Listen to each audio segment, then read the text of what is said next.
Dios les bendiga y bienvenidos a Enamorándonos de la Palabra. Mi nombre es David Lebrón y soy su anfitrión y hermano en Cristo. Para gloria de Dios estamos estudiando la primera carta del apóstol Pedro, quien le escribió a los creyentes esparcidos por el área de Asia Menor, hoy conocido como Turquía, quienes estaban siendo perseguidos y afligidos. Pedro en su carta exhorta a los hermanos a permanecer firmes en su fe en Cristo Jesús, quien es nuestra verdadera esperanza. Para esto el apóstol va describiendo cómo reaccionar ante varias clases de aflicciones que se presentarán en la vida de un seguidor de Cristo. En el episodio anterior, el apóstol se dirigió a los matrimonios, en especial a las esposas, a quienes le dirigió 6 de los 7 versículos de la porción bíblica.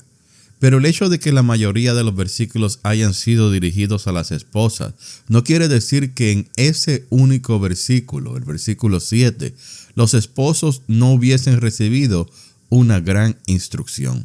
En el versículo 7, Pedro le dice a los esposos que sean comprensivos con sus mujeres, porque ellas son como un vaso más frágil. Notemos que no les llamó vaso frágil, sino que les llamó vaso más frágil, dejándoles saber a los esposos que nosotros también somos frágiles o que tenemos nuestras debilidades.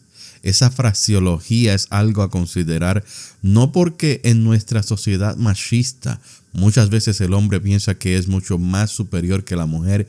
Sin embargo, somos iguales de débiles o frágiles que las mujeres. Pedro les recuerda a los esposos que las mujeres deben ser tratadas con respeto y dignidad, porque ellas son herederas junto con nosotros de la gracia de la vida.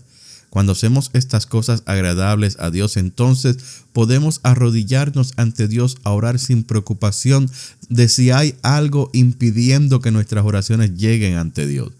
Ahora estaremos considerando a los versículos 8 al 12 del capítulo 3. Les recuerdo que estaré leyendo de la Nueva Biblia de las Américas. La palabra de Dios se lee en el nombre del Padre, del Hijo y del Espíritu Santo. Amén. Primera de Pedro, capítulo 3, versículos 8 al 12. El secreto de la vida feliz. En conclusión, sean todos de un mismo sentir, compasivos, fraternales, misericordiosos y de espíritu humilde, no devolviendo mal por mal o insulto por insulto, sino más bien bendiciendo, porque fueron llamados con el propósito de heredar bendición. Porque el que desea la vida, amar y ver días buenos, refrene su lengua del mal y sus labios no hablen engaño. Apártese del mal y haga el bien, busque la paz y sígala. Porque los ojos del Señor están sobre los justos y sus oídos atentos a sus oraciones. Pero el rostro del Señor está contra los que hacen el mal. Dios Todopoderoso, te damos toda gloria y toda honra. Señor, guíanos en este estudio por medio de tu Santo Espíritu, preparando nuestras mentes y corazones y hablándoles a lo más profundo de nuestras almas. Esto, mi Señor, te lo pedimos en el nombre de tu Hijo amado Jesús. Amén. Comenzando por ahí, por el versículo 13 del capítulo 2, el apóstol Pedro nos ha venido hablando de la sumisión. Pedro le escribe a los creyentes de la región que deben someterse a las autoridades humanas, ya sea el rey como autoridad o a los gobernadores como enviados por él. Pedro le escribió a los esclavos que se sometan a los amos, buenos o crueles. La ordenanza es que se sometan a los amos porque el evangelio no es predicado para abolir la esclavitud, sino para la salvación de las almas. Para los esclavos hubo una instrucción especial porque si hay algo que podemos decir del cristianismo es que las barreras típicas que encontramos en muchas áreas de la sociedad son derrumbadas. Una de estas barreras es que dentro de una iglesia el esclavo podía haber venido a ser el líder de la congregación, mientras que si su amo también era cristiano, lo más probable no era alguien de autoridad dentro de la iglesia, sino que era solamente un miembro más de la congregación bajo la autoridad eclesiástica del esclavo. Por lo tanto, se le dice al esclavo: no te aproveches de tu rol. No abuses del poder. No utilices tu relación entre hermanos cristianos para rebelarte contra tu amo. Y luego Pedro se dirige a los matrimonios en el comienzo del capítulo 3. Y en estos 7 versículos, Pedro habla de la conducta de la mujer ante la sociedad, y en el caso de que el esposo no sea un creyente, entonces también le aconseja cómo conducirse en el hogar del yugo desigual. Le dice a las esposas que permitan que su conducta predique el evangelio delante de sus esposos incrédulos, para que ellos, al observarlas, crean en Jesús como su Señor y Salvador. Como ya mencionamos, la instrucción a los esposos es igual de valiosa, ya que les recuerda a los esposos del trato que deben tener hacia sus esposas. El apóstol, en la porción que estaremos considerando en este episodio, trae el tema de la sumisión a una conclusión: la unidad cristiana. ¿Qué es unidad? Unidad es un acuerdo mutuo. Si no estamos de acuerdo con alguien, no puede haber unidad. Entonces, lo primero que debemos hacer dentro de la comunidad cristiana es estar de acuerdo, tener un mismo sentir. Pablo, al enterarse por los de Cloé que en la iglesia de Corintios habían divisiones, les escribió: les ruego que se pongan de acuerdo y que no haya divisiones entre ustedes, sino que estén enteramente unidos en un mismo sentir y en un mismo parecer. La división dentro de la iglesia abre una puerta por la que el enemigo puede entrar a perturbar la unidad a la que el Señor nos ha llamado. Una casa dividida contra sí misma cae, al igual que un reino dividido no soporta los ataques del enemigo. La iglesia debe tener un mismo sentir y un mismo parecer, porque debe estar enfocado en las mismas cosas. La meta de todo creyente debe ser alcanzar a tener la mente de Cristo. Para esto, la vista debe estar puesta en Cristo. Nunca debemos poner nuestra vista en objetos o personas terrenales, porque estas cosas o personas nos fallan. Y si nos fallan, nos desilusionan. Y si nos desilusionamos, nos desanimamos. Si nos desanimamos, nos rendimos. Y si nos rendimos, nos apartamos de aquel que dio su vida para rescatarnos. No desperdiciemos esta oportunidad que tenemos en nuestras manos. A diferencia de otras religiones, en el cristianismo se nos ha regalado el tiempo de la gracia. Es un periodo en el que la puerta para la salvación está abierta, pero una iglesia dividida corre el riesgo no solo de no añadir almas a la salvación en Cristo Jesús, sino que también corre el riesgo y el peligro de restar almas al reino de Dios. Todo por cuestiones de divisiones y de no poder alcanzar un mismo sentir.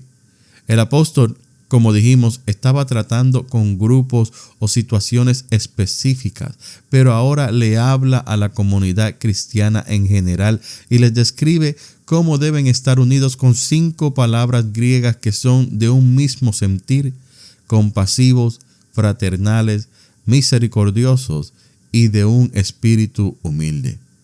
Ya hablamos un poco del tener un mismo sentir, así que dirijamos nuestra atención a la próxima exhortación a ser compasivos. Esta palabra es sencilla porque simplemente nos llama a llorar con los que lloran y a regocijarnos con los que se gozan. La iglesia como comunidad no puede ser indiferente a las circunstancias de los hermanos en la iglesia. Una de las maneras más formidables de mostrar nuestra unidad es simpatizando con los hermanos en toda ocasión. No digamos: eso no tiene que ver conmigo. Más bien, ofrezcamos nuestro apoyo en todo lo que podamos y que esté a nuestro alcance. Esto nos llevará a una mejor fraternización o hermandad. Cuando abrimos las puertas de nuestro corazón y entendimiento a los demás creyentes, estamos creando relaciones humanas dentro de la iglesia. Y estas relaciones son necesarias porque nos llevan a compartir tiempo juntos, como lo hace una familia. Una familia busca tiempo de devoción juntos, tiempo de cenar juntos, tiempo de salir a disfrutar y compartir juntos. La iglesia es una familia. Por lo tanto, la palabra hermandad o fraternidad no está muy lejos de lo que la iglesia es: una comunidad de hermanos en Cristo. Y como hermanos en Cristo, somos misericordiosos. Y esta palabra se refiere a tener un corazón tierno hacia nuestros hermanos. No debemos ser ásperos ni dirigir palabras fuertes hacia aquellos que amamos. Más bien, debemos mostrarles nuestro amor con nuestras acciones, al igual que con nuestras palabras. Y debemos ser de espíritu humilde. No debemos pensar que somos mejores que los demás. No debemos ser altivos ni arrogantes, sino que en nuestra humildad nos sentamos a recibir la enseñanza de todo el que el Señor ha llamado a enseñar. Muchos de nuestros hermanos no se atreven a traer la enseñanza de la escuela bíblica porque dicen que no saben lo suficiente. Pero esto lo dicen porque constantemente se están comparando con los hermanos que normalmente traen la enseñanza y que usualmente tienen una opinión acerca de cualquier tema. Pero esos mismos hermanos, cuando se les da una oportunidad de enseñar, hacen una labor excelente porque el Espíritu Santo les da la sabiduría. Cuando esos hermanos que se sienten inferiores tengan esa oportunidad de enseñar, usted preséntese a la clase bíblica, muestre su apoyo por el hermano y reciba la enseñanza. Uno de los ejemplos más vivos en la historia de la iglesia de lo que es un espíritu humilde, lo vemos en el libro de los Hechos, capítulo 11. Ahí vemos que unos hermanos llegan a Antioquía y allí ellos comienzan a predicar la palabra a gentiles. Y los gentiles comienzan a recibir el evangelio y a convertirse a Cristo. Y la iglesia en Jerusalén envía a Bernabé a Antioquía a ver qué es lo que está sucediendo. Y Bernabé llega y él se envuelve en la vida de la iglesia en Antioquía. Y él ve que la iglesia está creciendo, que el número de hermanos sigue añadiéndose a Cristo. Y Bernabé dice, esto es muy grande para mí. Yo necesito ayuda. Yo necesito a alguien que lo haga mejor que yo. Y él fue de Antioquía a Tarso. Y allí fue a buscar a Pablo. Se lo trajo a Antioquía y comenzaron a enseñarle a los hermanos. Eso es humildad. Reconocer que él no daba el calibre para la gran misión que estaba presentándose en Antioquía. Y Pablo, de su parte, también mostró humildad. ¿Por qué él no llegó allí diciendo, yo soy el que más sabe? Él llegó humildemente debajo del liderazgo de Bernabé para enseñarle a los hermanos. Porque solamente había un propósito en todo esto, que el evangelio fuese expandido, que alcanzara más almas, que más almas llegaran a los pies de Jesucristo y que la iglesia en Antioquía continuara creciendo, no solamente en números, sino en calidad de enseñanza. Ahora, volviendo a los versículos de 1 de Pedro 3. Todas estas cualidades mencionadas en el versículo 8 demuestran una iglesia unida. Si usted cree que en su congregación falta alguna de estas cualidades, ore a Dios para que el Espíritu Santo los una de la manera que el apóstol describe aquí en el versículo 8 y que remueva de la congregación la mala intención mencionada al principio del siguiente versículo, el versículo 9, que lee así: no devolviendo mal por mal o insulto por insulto, sino más bien bendiciendo, porque fueron llamados con el propósito de heredar bendición. Tanto Pedro como el apóstol Pablo hacen eco de las palabras del Maestro cuando nos instruyen a no tomar venganza de nuestros opresores. La venganza es de Jehová. Y si la venganza es de Jehová, entonces, ¿cuál es nuestra actitud? Nuestra actitud debe ser el aceptar que Dios, a su debido tiempo, les hará pagar por lo que nos hacen. Mientras tanto, consideremos bendecir. No con hipocresía, porque hay veces que decimos cosas solo por decirlas y no con una verdadera intención de nuestro corazón. Así que lo que debemos hacer es bendecir porque es lo que abunda en nuestro corazón, el deseo de bendecir a los demás, incluyendo a aquellos que a veces no están de acuerdo con nosotros. Pedro nos recuerda que para esto hemos sido llamados para bendecir. ¿Qué estamos diciendo cuando bendecimos? Estamos diciendo que en nuestro corazón abunda el amor de Cristo, que estamos libres de cualquier sentimiento negativo que envenene nuestra alma y que lo único que tenemos para compartir es la bendición que hemos recibido de nuestro Señor. Imagínense ustedes, si nuestro Señor pasó por el peor momento en que un ser humano puede pasar al ser arrestado, enjuiciado injustamente, calumniado, sentenciado, azotado, burlado y crucificado, y todo esto solamente en una mañana, para luego recibir toda la ira de nuestro Padre Celestial, y aún así Él dijo: Padre, perdónalos, porque no saben lo que hacen. Entonces, ¿por qué nosotros no podemos bendecir a aquellos que nos hacen pasar un mal momento, pero que de ninguna manera nos arruinan para eternidad? Somos discípulos del Rey de Reyes y Señor de Señores, y Él nos dijo que mostraríamos que somos sus discípulos si nos mostramos amor los unos por los otros. No nos dijo: peléense entre ustedes y luego vayan y reconcíliense. Nos dijo: ámense los unos a los otros. Y para enfatizar esto, el apóstol toma la Septuaginta, que es la traducción del arameo al griego de las escrituras que existían en el primer siglo, y en ella buscó el Salmo 34, versículos 12 al 16, y los parafraseó para hablarnos. En los versículos 10 al 12 del capítulo 3 de su carta, Pedro dice: porque el que desea la vida, amar y ver días buenos, refrene su lengua del mal y sus labios no hablen engaño. Apártese del mal y haga el bien. Busque la paz y sígala. Porque los ojos del Señor están sobre los justos y sus oídos atentos a sus oraciones. Pero el rostro del Señor está contra los que hacen el mal. Pedro demuestra una vez más su conocimiento de las Escrituras y cita el Salmo 34, aunque un poco más a su estilo. Este salmo parece ser uno de los favoritos del apóstol porque lo citó en el capítulo 2 y una vez más aquí en el capítulo 3. Fijémonos en que Pedro comienza esta porción con la palabra ¿por qué? Él hace esto para dejarle saber a los recipientes que la palabra de Dios tiene autoridad.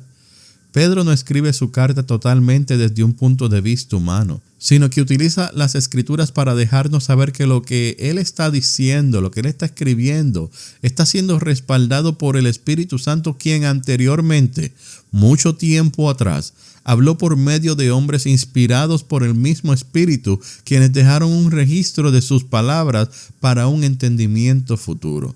Pablo lo dejó claro en Romanos 15:4 cuando dijo: porque todo lo que fue escrito en tiempos pasados para nuestra enseñanza se escribió, a fin de que por medio de la paciencia y del consuelo de las Escrituras tengamos esperanza. Luego el apóstol continúa diciendo: el que desea la vida, amar y ver días buenos. Muchos de los que recibieron esta carta estaban pasando por momentos difíciles. Pero Pedro mira la vida positivamente y se apoya en las palabras del salmista, que nos habla de amar nuestra vida. Nuestra vida es un don de Dios. Cuánto tiempo pasamos en este planeta es un don de Dios. Sin importar si consideramos que son muchos días o que son pocos días, cada día es un don de Dios. Los creyentes que tienen un corazón en armonía con Dios y con su palabra participan en la plenitud de la vida aquí en la tierra y continuarán con Cristo en la eternidad. Y continúa diciendo: refrene su lengua. O sea, si usted quiere tener una vida larga, si usted quiere vivir y ver buenos días, refrene su lengua del mal y sus labios no hablen engaño. Santiago nos dice que la lengua es un mundo de maldad, por lo tanto, debemos aprender a restringirla. De lo contrario, corrompe y destruye al que habla y al que escucha. Al Pedro decirnos que refrenemos nuestra lengua del mal, lo que hace es reforzar el punto anterior del versículo 9, donde dijo que no devolviéramos mal por mal. El cristiano debe ser fiel a su palabra para que el prójimo pueda confiar en él. Un corazón libre de engaño sigue el ejemplo de Cristo, quien se apartó del mal e hizo el bien.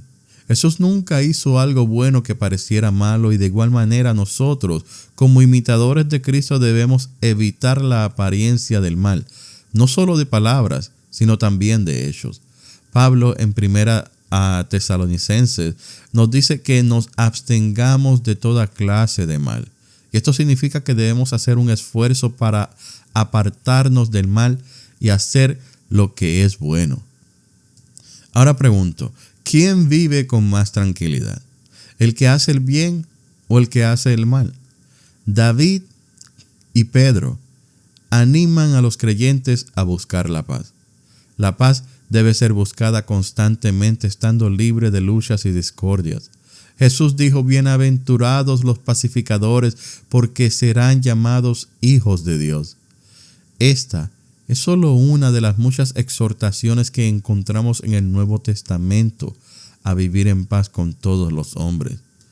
Y luego el último versículo se refiere a la actitud o respuesta de Dios a nuestro comportamiento. Los ojos del Señor están sobre los justos y sus oídos atentos a sus oraciones. Dios ve a la gente que hace lo bueno. Dios miró a Job, miró a Abraham, miró a Lot, miró a Noé y a muchos más, y en todos ellos encontró gracia. Cuando nosotros decidimos comportarnos de una manera digna y agradable a Dios, Él obra a nuestro favor. Esto lo demuestra no por la cantidad de bendiciones que recibimos, sino que lo demuestra por la manera en que Él responde a nuestras oraciones. Recordemos la porción dedicada a los esposos. Traten a sus esposas bien para que sus oraciones no sean estorbadas. José y Daniel fueron hombres que hicieron todo lo posible por permanecer fiel a Dios, y Dios constantemente respondía a sus oraciones. Pero el otro lado de la moneda es que el rostro del Señor está contra los que hacen el mal. Dios ve las obras de los justos, pero los ojos de Dios no son ciegos a los que practican el mal, sino que Él los mira igualmente. Nada se le escapa a los ojos de Dios. Pedro no está interesado en explicarnos lo que Dios hace a los que hacen el mal, pero él nos dice que el rostro de Dios está contra ellos, para que aquellos que necesiten arrepentirse lo hagan, y de esa manera establezcan una relación con Dios. Cuando las Escrituras nos dicen que los ojos de Dios están sobre nosotros, debe entenderse que a Dios no se le escapa nada. Pero muchas veces pensamos que no es así, y hacemos cosas que no le agradan a Dios porque Dios no está mirando. Consideremos que Dios es omnisciente y omnipresente, y comportémonos como personas temerosas de Dios. Dios Todopoderoso, a ti damos gracias, y a ti damos toda la gloria y toda la honra por dirigirnos en este estudio. Esperamos, mi Señor, que haya sido de edificación para todos aquellos que nos están escuchando el día de hoy.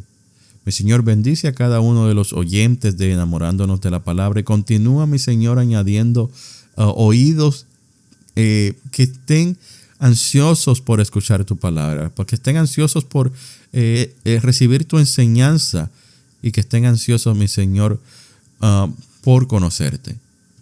Mi Señor, continúa guiándonos en cada uno de estos estudios por medio de tu Espíritu Santo. Porque al final del día, mi Señor, todo lo que hacemos es para tu gloria y tu honra. Gracias, mi Señor, te damos en el nombre de tu Hijo amado Jesús. Amén. Gracias por escuchar Enamorándonos de la Palabra. Que Dios le bendiga.